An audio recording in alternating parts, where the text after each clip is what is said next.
La continuité d'Aston, le Kia Piastri, le problème de la FIA, c'est ce dont on va parler ce soir dans Race Off.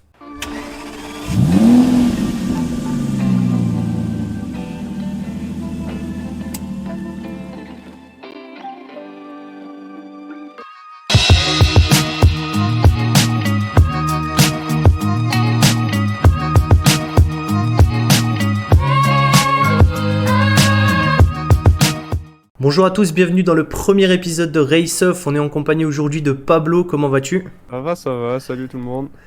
Alors avant de commencer le premier épisode de Race Off, j'aimerais savoir ce que tu as pensé toi de cette course à Jeddah. Une course plutôt intéressante sur le début, j'ai envie de dire. Même si la deuxième partie s'est un peu fait attendre. On va pas se mentir, on s'est un peu ennuyé la deuxième partie de la course. C'est vrai que c'était un Voilà. petit peu ronflon sur la deuxième partie de course. À part dans les derniers tours, vraiment c'était plutôt intéressant, surtout avec la bataille entre les As et Surtout et cette l'Alpha bataille Tauri. à suivre, hein, Hmm. parce que globalement, le reste a été plutôt long. Mais en dehors de cette bataille-là, non, franchement, ça a été plutôt même intéressant, surtout le début de course. Ouais, je suis assez d'accord avec toi. Ouais. Alors pour ce premier point, on va parler de la continuité de Aston. Alors concernant la continuité d'Aston Martin, est-ce que tu veux commencer ? J'aimerais bien avoir ton avis là-dessus. Sur Aston, bon, c'était prévisible. Au vu des qualifs qu'ils ont fait déjà, on pouvait pas s'attendre à une perf en deçà de ce qu'ils avaient pu proposer, notamment à Bahreïn. On va dire une contre-performance de la part de Stroll, même si ça reste relativement anecdotique à côté de la troisième place de Alonso qui nous fait encore une course quasiment sans faute, Ouais, je a suis d'accord. priori. Je suis d'accord. Après, au-delà de ça, bon, bah, en question de pilotage, ça reste du Alonso, c'est du classique, hein, ça roule très bien. Ce qui est surtout relativement surprenant, c'est le moteur, la qualité du moteur, bon, qui n'égalera pas, du moins pour la première partie de saison, celui de Red Bull, mais c'est de très bon augure pour la suite d'Aston, pour la suite de la saison. Moi, je suis d'accord avec toi. Je l'avais dit de toute façon dans les pronos. J'avais dit qu'Aston allait vraiment être au niveau, en tout cas répondre aux attentes des fans d'Aston Martin sur la première partie de saison. Après, je pense que ça va se stabiliser un petit peu et que Mercedes va pouvoir mieux se développer. Peut-être que Ferrari aussi va revenir un peu dans la course. Et je pense qu'Aston, là, à partir de ce moment-là, va un petit peu plus s'effacer. Je reviens juste sur ce que tu disais au niveau de Fernando Alonso, pardon. Je suis assez d'accord avec toi. Franchement, depuis le début de saison, il est vraiment exceptionnel. Alors après, il y a l'âge, il y a l'expérience, etc., qui fait que aussi c'est un très bon pilote, on peut pas le nier. Mais honnêtement, je trouve que il a apporté un petit plus à Aston. Tu vois ce que je veux dire ? Genre, j'ai l'impression qu'on est vraiment sur un renouveau pour Aston Martin. Ils ont été chercher donc Fernando Alonso. Je pense qu'il a apporté vraiment beaucoup de choses en amont pour le développement de la voiture et bon bah ça parle d'elle-même sur la course. Hein. Non, mais c'est sûr que côté expérience, il a rapporté vraiment quelque chose de beaucoup plus bénéfique à une équipe qui est relativement jeune, faut pas l'oublier. Mhm, Aston, c'est pas vieux, hein. bien sûr. Et je pense que sur ce point, il a vraiment apporté, ouais, comme tu dis, une expérience qui est quand même pas négligeable à ce niveau de la compétition déjà. Mhm. On n'est pas sur de la F2 ou de la F3, là où déjà le détail est important. On est sur de la F1 où le détail, c'est la norme. Donc honnêtement, je pense que à ce niveau-là, il fait plaisir à l'équipe, vraiment. Après, concernant les performances de l'écurie dans sa globalité, je sais pas en fait s'ils vont être capables de pouvoir développer suffisamment leur monoplace au point de pouvoir tenir la cadence, ne serait-ce que déjà jusqu'à une mi-saison. Ouais. Moi, c'est ce que je leur souhaite parce que je trouve que la bataille est belle du coup. Ça Ouais, c'est apporte vrai. quelque chose en plus. C'est vrai. Ça apporte une compétition avec un concurrent en plus dans la compétition qui oppose déjà, d'après moi, les Mercedes aux Ferrari, qui pour ma part, pour le moment, sont, on va dire, à peu près au même niveau. Je trouve que le moteur Mercedes sur la Mercedes est relativement décevant comparé à celui qui est sur la Aston. Alors on va se demander lequel ils ont fourni à qui. Est-ce qu'ils ne se sont pas trompés dans la livraison? Ouais, je suis... Je ne sais pas. je suis assez d'accord.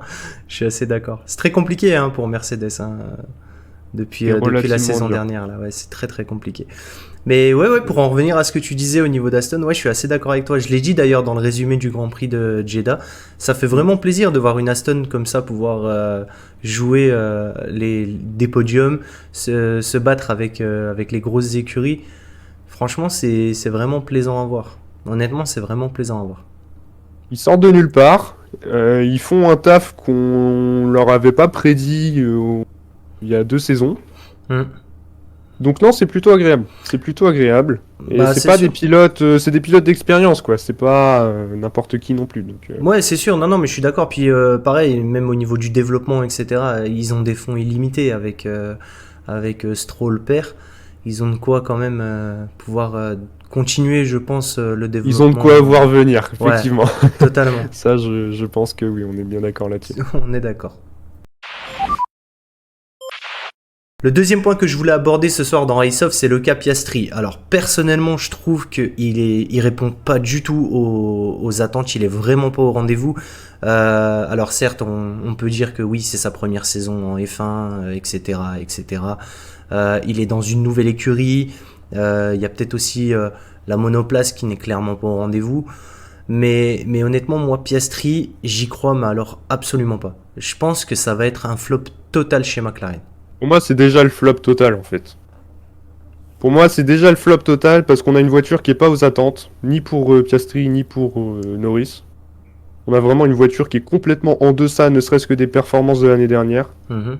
Là où on attendait quand même une McLaren relativement compétitive, avec des nouveaux pilotes, des jeunes pilotes qui avaient la niaque et l'envie de bien faire, on se retrouve avec une voiture en sous-performance et des pilotes qui galèrent, mais qui galèrent complètement à piloter cette bagnole. Et concernant Piastri, honnêtement, c'est peut-être mon côté chauvin qui va me dire que c'est peut-être une histoire de karma, vu ce qui s'est passé avec Alpine. Ouais, J'ai ça pas c'est... envie de lui souhaiter du mal pour autant, mais je trouve qu'il y a une forme de... Ouais, une petite forme de karma peut-être. Ouais, C'est pas un mauvais pilote. non, non, mais après, j'enlève rien au fait que ce soit un bon pilote, etc. Il n'y a pas de souci. Mais je sais pas. Peut-être aussi au niveau médiatique, tu sais, il y a une très grosse pression médiatique hein, dans la Formule 1, c'est pas un secret. Je pense que peut-être aussi les médias lui ont peut-être mis un peu trop de pression, tu vois. Et Déjà de ça. par le cas Alpine où bon, ça a fait énormément de bruit. De plus, le fait qu'ils rejoignent une nouvelle écurie, etc., tu sais, c'est un petit peu le petit nouveau pour McLaren. Il prend quand même le baquet de Daniel Ricciardo, hein, qui n'est pas n'importe qui non plus. Même si, certes, ces dernières années, c'était un petit peu compliqué pour Daniel Ricciardo, mais il remplace quand même Daniel Ricciardo. Donc je pense qu'il y a toute cette pression qui fait que il doit sans doute être un peu trop sous pression et résultat, les performances sont clairement pas au rendez-vous. Ah, pour moi, déjà, on avait dans la volonté déjà d'avoir un Piastri Norris qui soit complémentaire Mhm. et dans lesquels on a une écurie qui aurait confiance. On repart avec une voiture qui était enfin qui est encore plus en deçà que celle qu'elle était déjà la saison dernière, mais qui la saison dernière déjà était pas non plus aux attentes déjà je pense des partenaires et même du grand public. On attendait une McLaren beaucoup plus incisive, avec des meilleurs positionnements sur la grille après les qualifications, même en fin de course finalement avec des classements, une vraie McLaren qui rentre dans les points. On a été un peu déçus, notamment avec Ricardo, qui nous a fait une saison malheureusement complètement à côté de ses pompes. Et du coup, on a un Piastri qui arrive derrière avec une sorte de leadership, mais pas totalement assumé, qui est plus laissé à Norris. Et on arrive avec un Piastri qui, justement, arrive après Ricardo, donc une forme de grosse pression, Mhm. qui arrive après une bataille avec Alpine sur le recrutement, et qui arrive dans dans une compétition qui est d'un niveau le plus haut niveau, quoi. Donc il y a toute cette pression, je pense aussi, qui joue. Peut-être le temps de prendre ses marques, à voir dans le futur. J'espère pour lui, ça pourrait au moins créer de la bataille. Et ne serait-ce que déjà juste créer de la bataille avec les écuries de fin de peloton. Ce serait déjà pas mal. Ouais, c'est vrai que ça serait pas trop mal en soi pour lui, mais enfin, moi personnellement, je reste vraiment sceptique hein, pour Piastri. Tu regardes Logan Sargent, honnêtement, bon, il a pas fait une course folle non plus, mais vraiment, pour moi, je trouve qu'il a fait une très belle course à Jeddah, tu vois. Je vois Il plus s'en... de potentiel en lui, Ouais, effectivement. voilà, c'est honnêtement, je trouve que il s'en sort beaucoup mieux que Piastri. En tout Mais cas, je pense que la dans... voiture y est pour beaucoup aussi. Ouais, alors je suis... Ouais, ouais. Parce que pour moi, Norris n'est pas un mauvais pilote. Il a prouvé qu'il était capable d'aller chercher des très bonnes positions. Et malgré ça, quand on voit le classement de Jeddah dernièrement, ça Ouais, fait bah peur, quoi. c'est compliqué pour McLaren, c'est sûr. Les performances ne sont clairement pas au rendez-vous, ça c'est une certitude. Après, bien sûr, il a été capable d'aller chercher de très bons résultats, Lando Norris. Bah, en même temps, Lando Norris, c'est plus vraiment un rookie, ça fait quelques années maintenant qu'il est là. On sait Ouais, c'est ça. on sait que le projet McLaren, il tourne autour de lui. On sait clairement que c'est le pilote numéro un. Donc c'est sûr, mais peut-être que la jeunesse aussi fait que ça peut aussi poser problème, tu vois, parce que ces deux jeunes pilotes, même si bien sûr Norris a un peu plus d'expérience que Piastri en F1, ça reste deux jeunes pilotes, il y a aussi, tu sais, l'ego, tu vois, donc je me dis, est-ce que vraiment, imaginons les McLaren, elles reprennent le dessus, elles arrivent à développer, elles deviennent performantes, les résultats sont enfin là, etc. Est-ce qu'ensuite, ça va pas poser problème au niveau des égos des deux pilotes, tu vois? Ah, je sais pas. Honnêtement, on sort d'une ère Norris-Ricardo qui était une ère relativement courte, mais qui était une ère quand même avec deux gros caractères. On a un Ricardo qui est quand même un pilote reconnu. On a un Mm. Norris qui part en étoile montante. Enfin, les résultats sont pas au-delà des attentes, sont même pas au niveau des attentes. Mm. Et du coup, on repart sur un nouveau projet qu'on pourrait dire beaucoup plus ambitieux, avec la volonté de prendre de jeunes pilotes pour pouvoir voir dans le futur, voir dans l'avenir, participer au développement de la voiture et enfin, de la monoplace en général sur le long terme. Mm. Et on se retrouve avec des performances complètement ridicules. Ouais, ouais, vraiment ridicules comparé à ce qu'on aurait pu attendre. On avait beaucoup d'attentes, notamment de la part des supporters de McLaren qui étaient vraiment à donf sur l'arrivée de Piastri. Et honnêtement, ça laisse vraiment à désirer. Bah oui, c'est sûr. Franchement, c'est décevant en fait de voir ça parce que ouais, comme Ouais, tu le c'est ça, dis, c'est le mot. Ouais. tout le monde était impatient de voir Piastri en Formule 1, tout le monde était impatient de le voir dans cette McLaren, etc. Et puis finalement, on se rend compte que... Alors, je suis d'accord, c'est que le deuxième Grand Prix, la saison est encore longue, etc. Mais franchement, ce qu'il a Pas de montré... bon augure. Ouais, voilà, ce qu'il a montré dans les deux premiers Grands Prix, franchement, ça fait peur pour la suite, quoi. Honnêtement, ça fait peur pour la suite. Et je pense que la hype des supporters McLaren, s'il y en a d'ailleurs dans les commentaires, n'hésitez pas à me dire ce que vous pensez de votre écurie. Mais honnêtement, je pense que la hype pour les supporters McLaren, elle est très très vite redescendue, quoi. Je dirais qu'il faut pas s'affoler, mais il faut se poser les bonnes questions. Ouais, je suis assez d'accord avec toi. Le dernier point que l'on va aborder aujourd'hui, c'est le problème de la FIA et notamment la controverse avec Fernando Alonso. Donc pour rappel, Fernando Alonso a écopé d'une pénalité de 5 secondes pour un mauvais placement au départ, qu'il a effectué sous safety car. Finalement, la pénalité a mal été effectuée puisqu'un technicien, me semble-t-il, a touché la voiture pendant la pénalité. Résultat, il finit troisième lors de la course. Il se prend après la course 10 secondes de pénalité. Il termine donc quatrième. C'est George Russell qui reprend cette troisième place pour finalement Aston fasse appel à la FIA et résultat il a récupéré sa troisième place, donc George Russell est repassé quatrième. Alors franchement la FIA ça fait des années et des années maintenant qu'on la comprend plus. Mais alors vraiment sur Jeddah, je trouve que ça a été inadmissible de lui infliger une pénalité après la course. Alors, moi, ce que je comprends pas d'abord, c'est que certes, alors oui, ok, peut-être qu'il y a un technicien qui a touché la voiture, mais ça n'a pas foncièrement changé quoi que ce soit.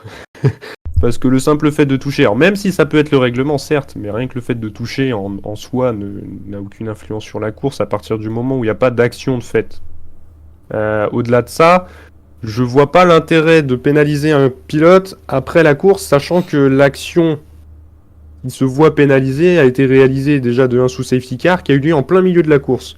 Et que pour moi, la décision aurait largement pu être prise sur la deuxième partie de course et avoir une décision qui soit donnée avant même le podium sans créer Bah oui, c'est la ça. controverse que ça crée. Ça, je suis totalement d'accord avec toi. Je vois pas pourquoi ils attendent la fin de la course. Enfin, ils avaient tout le reste de la course. Je crois qu'il prend la pénalité, il boxe, je crois, au niveau du 11e ou 12e tour, me semble-t-il. Ouais, Je crois que quelque chose comme ça. c'est quand Stroll abandonne, me semble-t-il, qu'il y Ouais, ça doit être a, le tour qu'il y a une d'après. safety car. Je sais pas pourquoi ils ont pas infligé la pénalité de 10 secondes bien après. Ils avaient encore une moitié de course pour pouvoir se permettre ne serait-ce que déjà de vérifier les images s'il y avait un doute. Bah On ouais, je suis vérifie totalement les d'accord. images et on avise. Pourquoi attendre réellement la fin de course, le protocole final, pour finalement donner une décision qui en plus sera contredite ensuite? J'ai du mal à comprendre. Oui, en plus c'est ça le truc, c'est que il donne il donne une décision finale qui est que finalement il repasse 4e, George Russell 3e, pour finalement prendre l'appel d'Aston en compte et décider donc que ils reprennent cette 3e place et que George Russell repasse 4e. C'est-à-dire qu'on a eu un changement de podium 2 fois en une soirée, quoi. C'est, enfin, je sais pas, je Ça trouve tient ça. du ridicule. Ouais, vraiment, je trouve ça ridicule. Je trouve ça ridicule, vraiment. Je pense que de la part d'une institution de ce niveau-là, et à ce niveau-là même de course, d'événements sportifs, je pense qu'on peut éviter de se permettre ce genre de fioriture, honnêtement. Bah ouais, je vois je suis vraiment d'accord pas. avec toi. Je suis d'accord avec toi. Surtout que on le sait que la FIA, ça leur arrive très souvent de prendre des décisions un peu loufoques. On va pas reparler du cas Hamilton-Verstappen lors du dernier Grand Prix d'il y a 2 ans maintenant. Mais on pensait que ça allait être terminé avec la venue de nouvelles règles dans le règlement, etc., etc. Le nouveau président aussi de la FIA, on s'est dit ça y est, ça va changer, etc. Mais finalement, pas du tout en fait. Ouais, ça un peu à l'image globale de l'organisation. Maintenant, ça fait un peu pitié. On s'attend à vraiment un sérieux de la part des institutions qui ont des si grosses décisions à prendre malgré tout, parce que ça reste une question qui ne touche pas et qui ne concerne pas uniquement les coureurs et les écuries, mais aussi des partenaires. Mm. Donc, Et puis pour l'image aussi, l'image du sport dans sa je trouve ça globalité. très amateur, moi. Bah ouais, c'est surtout pour, comme je dis, pour l'image du sport en fait. Genre, enfin, je trouve ça C'est ça. ridicule. Les mecs ils prennent une décision, puis finalement reviennent sur la décision pour finalement revenir sur la décision qu'ils ont prise au départ. Enfin, À moi, se je trouve demander ça- qui décide de la, c'est qui ça. prend les décisions, C'est ça, quoi. qui prend les décisions au final. Qui prend les décisions. S'il y a nécessité de faire un appel sur des questions comme ça, malheureusement. Je Je pense surtout avec les technologies modernes, quoi. On a tout sur écran. Le moindre angle est filmé, tout ça, on peut pas se permettre de laisser place. Je dis pas l'erreur est humaine, mais au moins l'éviter, quoi. Je suis assez d'accord avec toi. À voir au fil de la saison si ça se reproduit, mais croise les doigts pour que non. On va Ça éviterait espérer. de casser la magie. C'est sûr. On va espérer que ça ne se reproduise pas. Voilà les 3 faits marquants que l'on a voulu aborder aujourd'hui dans cet épisode. J'espère que la vidéo vous aura plu. N'hésitez pas à me dire dans les commentaires ce que vous avez pensé des points que l'on a abordés ou même de la course dans sa globalité. Je vous retrouve très très vite pour de nouvelles vidéos. C'était Malo. Ciao ciao.